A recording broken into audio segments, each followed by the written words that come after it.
बहुत स्वागत है आप सभी दर्शकों का वृषभ राशि के लिए गुरु गोचर के इस वीडियो में।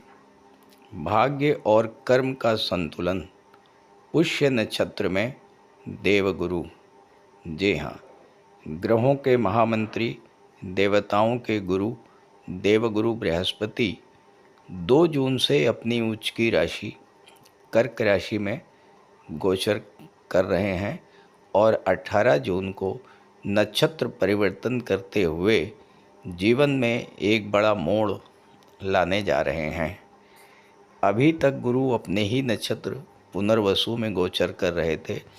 18 जून को पुष्य नक्षत्र में गोचर कर चुके हैं और पुष्य नक्षत्र में 18 अगस्त तक रहेंगे। पुष्य नक्षत्र के देवता स्वयं देवगुरु हैं और स्वामी शनिदेव। विशेष बात यह है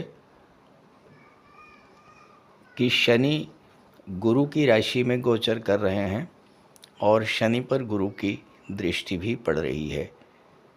शनि होते हैं कर्म के कारक और गुरु होते हैं भाग्य के कारक, और इन दोनों में बहुत ही अच्छा संबंध इस समय देखने को मिल रहा है। तो इन 60 दिनों में कर्म और भाग्य का ऐसा संतुलन देखने को मिलेगा जो इससे पहले शायद ही कभी मिला हो। शास्त्रों में वर्णित है कि जब भी गुरु अपनी उच्च अवस्था में 5 डिग्री पर होते हैं तो परमोच्च स्थिति में होते हैं और सबसे शक्तिशाली अवस्था में होते हैं। जब पुष्य नक्षत्र में जाएंगे तो गुरु का अंश बल 5 डिग्री होगा और गुरु परमोच्च अवस्था में होंगे। इसका अर्थ ये हुआ कि आने वाले 60 दिनों का जो समय होगा वो किसी स्वर्ण काल से कम नहीं होगा। तो गुरु के इस गोचर का वृषभ राशि के जातकों को किस तरह का लाभ मिलेगा, इसी पर चर्चा करेंगे इस वीडियो में। ये विश्लेषण आपकी चंद्र राशि के आधार पर किया जा रहा है। तो ये है वृषभ राशि के जातकों की कुंडली।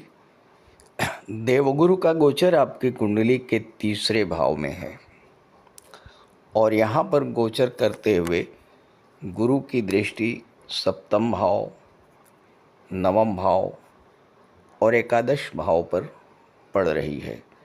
इस समय गुरु अपनी उच्च राशि में तो गोचर कर ही रहे हैं, शनि के नक्षत्र पुष्य नक्षत्र में गोचर कर रहे हैं, शनि गुरु की राशि में गोचर कर रहे हैं। तो इस तरह दोनों एक दूसरे के घरों में गोचर कर रहे हैं, गुरु शनि के नक्षत्र में, शनि गुरु की राशि में। और जब 2 ग्रह एक दूसरे के घरों में गोचर करते हैं तो परिवर्तन योग बन जाता है। तो ऐसे में दोनों ही एक दूसरे के घरों की रक्षा करते हैं। तो 3रा भाव और एकादश भाव दोनों ही भावों की रक्षा शनि और गुरु करेंगे। अब ये गोचर कहाँ पर है? पुष्य नक्षत्र में। पुष्य नक्षत्र क्या है? पुष्य नक्षत्र को कल्प वृक्ष का स्वरूप माना गया है। वो वृक्ष जिसके नीचे बैठ करके जो भी मांगा जाए वो प्राप्त होता है। तो ये पुष्य नक्षत्र जीवन में बहुत कुछ देने वाला नक्षत्र है, पोषण का नक्षत्र है। और ऐसे नक्षत्र में गुरु उच्च के होकर के गोचर कर रहे हैं तो क्या क्या प्रदान करेंगे ये समझिए। 3रे भाव पर गुरु बैठे हुए हैं। गुरु हैं ज्ञान के कारक। 3रा भाव हमारे कॉन्फिडेंस लेवल को दर्शाता है। तो यहाँ पर गुरु हमारे आत्मविश्वास में वृद्धि करेंगे। कोई ऐसा कार्य जिस कार्य में हमारा मन नहीं लगना रहा था या जिस कार्य में हमें पूरा कॉन्फिडेंस नहीं मिल रहा था, अब वही कार्य, उसी कार्य पर हमारा कॉन्फिडेंस बढ़ेगा पूरी तरह से। जब कॉन्फिडेंस बढ़ेगा उस कार्य पर तो उस कार्य को समाप्ति होगी, उस कार्य को पूर्णता प्राप्त होगी, वो कार्य पूरा होगा।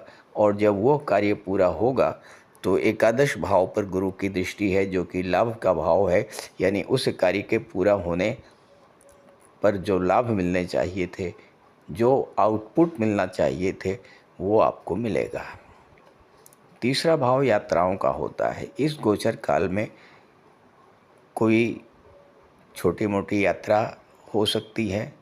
और चूँकि तीसरा भाव डॉक्यूमेंट्स का होता है, सातवां भाव लीगल अनुबंध का होता है, कॉन्ट्रैक्ट्स का होता है, तो इस समय अगर कोई लीगल कॉन्ट्रैक्ट आप करना चाहते हैं, कोई बड़ी बिजनेस डील करना चाहते हैं, कोई पार्टनरशिप डीड साइन करना चाहते हैं, तो उसके पूरे होने की संभावनाएं बहुत ही प्रबल हैं। क्योंकि इस समय गुरु का ज्ञान आपके पास होगा, गुरु का कॉन्फिडेंस आपके पास होगा, और जब आपका ज्ञान, बुद्धि और विवेक जागृत होगा तो कोई भी डॉक्यूमेंट आप बहुत अच्छे से पढ़ करके, समझ करके सही तरीके से उसको साइन कर पाएंगे। 2 जून से लेकर के 31 अक्टूबर तक गुरु अपनी उच्च की राशि में रहेंगे, लेकिन उसमें भी जो सबसे ज़्यादा पावरफुल टाइम है वो 60 दिन का रहेगा, और इस 60 दिन को आपको बहुत अच्छे से उपयोग में लाना है, क्योंकि इस समय आपको अपने जीवन में उन्नति के लिए देवगुरु की कृपा मिल रही है। 7वें भाव पर गुरु की दृष्टि है। 7वां भाव विवाह का होता है। वृषभ राशि के वो जातक जो विवाह के इच्छुक हैं और उनके विवाह में विलंब हो रहा है, उस गुरु का ये गोचर विवाह के नए नए रिश्ते लेकर के आएगा, और विवाह के अच्छे से अच्छे रिश्ते मिलेंगे, अच्छा से अच्छा योग बनेगा। 7वां भाव व्यापार का होता है। जो लोग व्यापार कर रहे हैं, अब यहाँ कर्म और भाग्य दोनों का साथ मिल रहा है, यानी आपके कार्य क्षेत्र में एक उन्नति का अवसर आपको मिलेगा, और साथ ही साथ भाग्य का भी अब आपको साथ मिलेगा। चूँकि दशम से दशम होने के नाते 7वां भाव आपके कैरियर को दर्शाता है, और 10वें भाव के स्वामी स्वयं शनिदेव हैं जो कि लाभ के भाव में बैठे हुए हैं। तो आप किसी जॉब में हैं या एज ए प्रोफेशनल कोई काम कर रहे हैं, दोनों ही स्थितियों में आपको ईश्वर की कृपा भाग्य के माध्यम से आपको प्राप्त होने जा रही है। गुरु विवाह के कारक होते हैं, 7वां भाव विवाह पर है और गुरु की दृष्टि 7वां भाव पर है, तो इस समय जैसा जीवन साथी आप चाहते हैं उस तरह का जीवन साथी आपको प्राप्त होने का एक अच्छा अवसर मिल रहा है। बहुत से लोग जिनके दाम्पत्य जीवन में कलह की स्थितियां बनी हुई हैं, जीवन साथी से तालमेल नहीं बन रहा है, तो गुरु की दृष्टि पड़ने से सौम्यता और शांति प्राप्त होगी। साथ ही साथ दाम्पत्य सुखों में वृद्धि होगी। 9वां भाव पर गुरु की दृष्टि है, और 9वां भाव भाग्य का होता है, गुरु भाग्य के कारक हैं। तो इस समय सबसे ज़्यादा जो जागृत होगा वो आपका भाग्य जागृत होगा। जब भाग्य का जागृति होगी तो कर्म का साथ मिलने से आपको जीवन में सफलता मिलेगी। जो मेहनत आपने की है उस मेहनत का सही मूल्यांकन इस समय निकल करके आएगा। भाग्य भाव का उदित होना, इसका मतलब ये है कि पिता या सीनियर या बॉस का सपोर्ट आपको मिलना शुरू हो जाएगा। जो विद्यार्थी हैं और उच्च शिक्षा प्राप्त कर रहे हैं या उच्च शिक्षा के लिए विदेश जाना चाहते हैं, किसी अच्छे इंस्टीट्यूट में एडमिशन लेना चाहते हैं, हॉस्टल में एडमिशन लेना चाहते हैं, ऐसे सभी कार्यों के लिए गुरु की दृष्टि का पड़ना सफलता देने वाला होगा। अब देखिए, शनि के पास 2 राशियां हैं, मकर राशि और कुंभ राशि। मकर राशि 9वें भाव में है, कुंभ राशि ये 10वें भाव में है। अब चूँकि शनि के नक्षत्र में गुरु का गोचर है, तो गुरु ही 9वां का भी फल देंगे और गुरु ही 10वां भाव का भी फल देंगे। तो 10वां भाव क्या है? आपका कैरियर है। गुरु अतिचारी अवस्था में है। शनि के कारण, शनि चूँकि हर कार्य को डिले करते हैं, देरी करते हैं, मंद कर देते हैं कार्यों की गति, तो आपके कार्यों की गति में जो धीमापन आया था वो गुरु की कृपा से अब उसमें तेज़ी देखने को मिलेगी। क्योंकि गुरु इस समय अतिचारी अवस्था में है, यानी बहुत तीव्र गति से गतिमान है। तो गुरु की कृपा होने से आपके कार्यों की गति बढ़ेगी। साथ ही साथ कैरियर में कोई विशेष उपलब्धि आपको प्राप्त हो सकती है।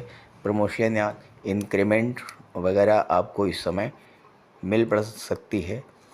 और 9वीं दृष्टि जो पड़ रही है वो सबसे महत्वपूर्ण है, क्योंकि वो लाभ के भाव पर पड़ रही है, आपके सीधे इनकम के भाव पर पड़ रही है। और गुरु होते हैं विस्तार के कारक।